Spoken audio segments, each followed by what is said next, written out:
नमस्ते। आज हम भारत की एक बहुत ही दिलचस्प कहानी समझने वाले हैं। एक ऐसी कहानी जो एक साथ दो अलग अलग मोर्चों पर लिखी जा रही है। एक मोर्चा वो है जो हमें अपनी आंखों से दिखाई देता है, नई सड़कें, नए हाईवे। और दूसरा मोर्चा है अदृश्य, यानी डिजिटल। ये है भारत की नई रफ्तार की कहानी, एक ऐसी दोहरी क्रांति जो देश को पूरी तरह बदल रही है। जरा सोचिए, एक चाय की दुकान पर या फिर सब्जी खरीदते वक्त किया गया एक छोटा सा क्यूआर कोड स्कैन। ये जो रोजमर्रा का काम बन गया है ना, ये दरअसल एक बहुत बड़ी डिजिटल क्रांति का छोटा सा हिस्सा है। इसी ने पूरे देश में पैसे के लेन देन का तरीका ही बदल कर रख दिया है। तो चलिए, सबसे पहले इसी डिजिटल दुनिया से शुरू करते हैं। भारत के पेमेंट सिस्टम में एक जबरदस्त, मतलब एक विस्फोटक उछाल आया है। और इस सब के पीछे एक ही तकनीक है, यूपीआई, यानी यूनिफाइड पेमेंट्स इंटरफेस। आप जरा इस आंकड़े को देखिए, ये सच में हैरान करने वाला है। मौजूदा फाइनेंशियल ईयर में दिसंबर तक ही यूपीआई के जरिए 230 लाख करोड़ रुपए से ज्यादा का लेन देन हो चुका है। अंदाजा लगाइए, ये रकम दुनिया के कई छोटे मोटे देशों की कुल जीडीपी से भी कहीं ज्यादा है। लेकिन यहां बात से बड़ी रकम की नहीं है, बल्कि इसकी रफ्तार की है। सोच कर देखिए, 2022-23 के पूरे साल में कुल लेन देन हुआ था 139 लाख करोड़ रुपए का, और इस साल सिर्फ शुरुआती 9 महीनों में ही हम 230 लाख करोड़ का आंकड़ा पार कर चुके हैं। यह सच में एक जबरदस्त तेजी है। और देखिए, इस सफलता पर पूरी दुनिया की नजर है। अंतर्राष्ट्रीय मुद्रा कोष यानी आईएमएफ ने भी माना है कि यूपीआई ट्रांजैक्शन की संख्या के हिसाब से दुनिया का सबसे बड़ा रिटेल फास्ट पेमेंट सिस्टम है। मतलब ये सिर्फ भारत में ही नहीं, बल्कि ग्लोबल लेवल पर एक मिसाल बन चुका है। और ये कहानी सिर्फ भारत तक ही सीमित नहीं है। ये डिजिटल इंफ्रास्ट्रक्चर अब भारत की सीमाओं को भी पार कर रहा है। आज यूपीआई 8 देशों में काम कर रहा है। इससे अंतर्राष्ट्रीय पेमेंट आसान हो रहे हैं और ये एक ग्लोबल प्लेटफॉर्म बनने की तरफ बढ़ रहा है। तो ये तो हुई अदृश्य डिजिटल सुपर हाईवे की बात। चलिए, अब उन असली फिजिकल सुपर हाईवे की तरफ चलते हैं जो पूरे देश में बिछाए जा रहे हैं। ये हमारी दोहरी क्रांति का दूसरा और ठोस पहलू है। जरा इन आंकड़ों पर नजर डालिए।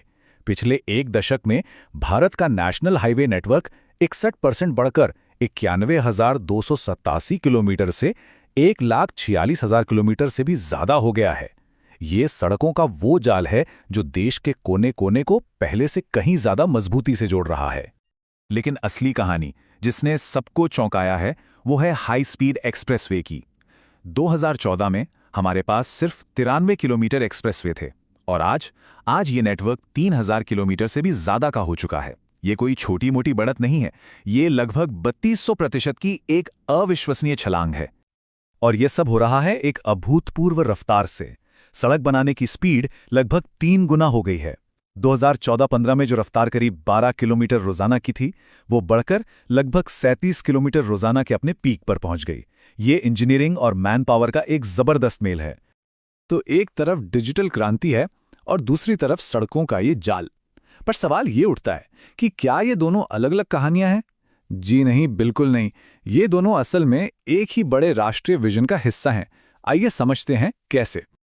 देखिए, ये जो सड़कों का विशाल निर्माण हो रहा है, वो भारतमाला जैसे बड़े प्रोग्राम्स के तहत हो रहा है।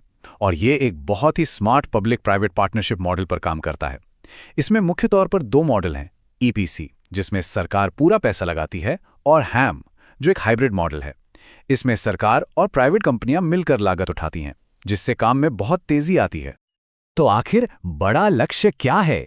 लक्ष्य है आर्थिक गतिविधियों को बढ़ाना, सामान की ढुलाई को आसान और तेज बनाना, हम सब नागरिकों के लिए जिंदगी को और सुगम बनाना, और पूरे देश में एक सीमलेस कनेक्टिविटी तैयार करना। डिजिटल हो या फिजिकल, दोनों ही प्रोजेक्ट इसी एक सपने को पूरा कर रहे हैं। अब आते हैं सबसे दिलचस्प हिस्से पर। देखते हैं कि कैसे ये दोनों क्रांतियां आपस में मिल रही हैं, जहां डिजिटल टेक्नोलॉजी को सीधे हमारे फिजिकल इंफ्रास्ट्रक्चर के साथ जोड़ा जा रहा है।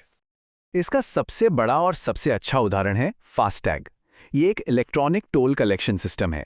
गाड़ी के शीशे पर एक चिप लगी होती है और टोल प्लाजा पर पहुंचते ही पेमेंट अपने आप हो जाता है, रुकने की कोई जरूरत ही नहीं। और इसे किस बड़े पैमाने पर अपनाया गया है, इसका अंदाजा इस नंबर से लगाइए। अब तक 11 करोड़ 73 लाख से भी ज़्यादा फास्टैग जारी किए जा चुके हैं। इसने वाकई में भारत के हाईवे पर सफ़र करने के अनुभव को पूरी तरह बदल दिया है। पर कहानी यहीं खत्म नहीं होती। भविष्य तो और भी कमाल का है। वो है बैरियर फ्री टोलिंग का। मतलब सोचिए, गाड़ियां एक गैंट्री के नीचे से गुजरेंगी, ऑटोमेटिक नंबर प्लेट रिकग्निशन यानी ANPR कैमरे नंबर प्लेट स्कैन करेंगे और टोल अपने आप अकाउंट से कट जाएगा। ना रुकना, ना धीमा होना, बस एक सीमलेस सफर। तो हमने डिजिटल पेमेंट्स की जबरदस्त ग्रोथ देखी और सड़कों का अभूतपूर्व निर्माण भी देखा। अब इन दोनों कहानियों को एक साथ जोड़ते हैं और समझते हैं कि इस दोहरी क्रांति का असल मतलब क्या है। हमने जो भी देखा वो सिर्फ दो अलग अलग कहानियां नहीं हैं, ये एक बड़े राष्ट्रीय तंत्र का निर्माण है। यूपीआई के डिजिटल हाईवे और डामर के फिजिकल हाईवे ये अलग अलग नहीं है, ये भारत को एक साथ जोड़ने की एक बहुत बड़ी और सोची समझी रणनीति का हिस्सा है।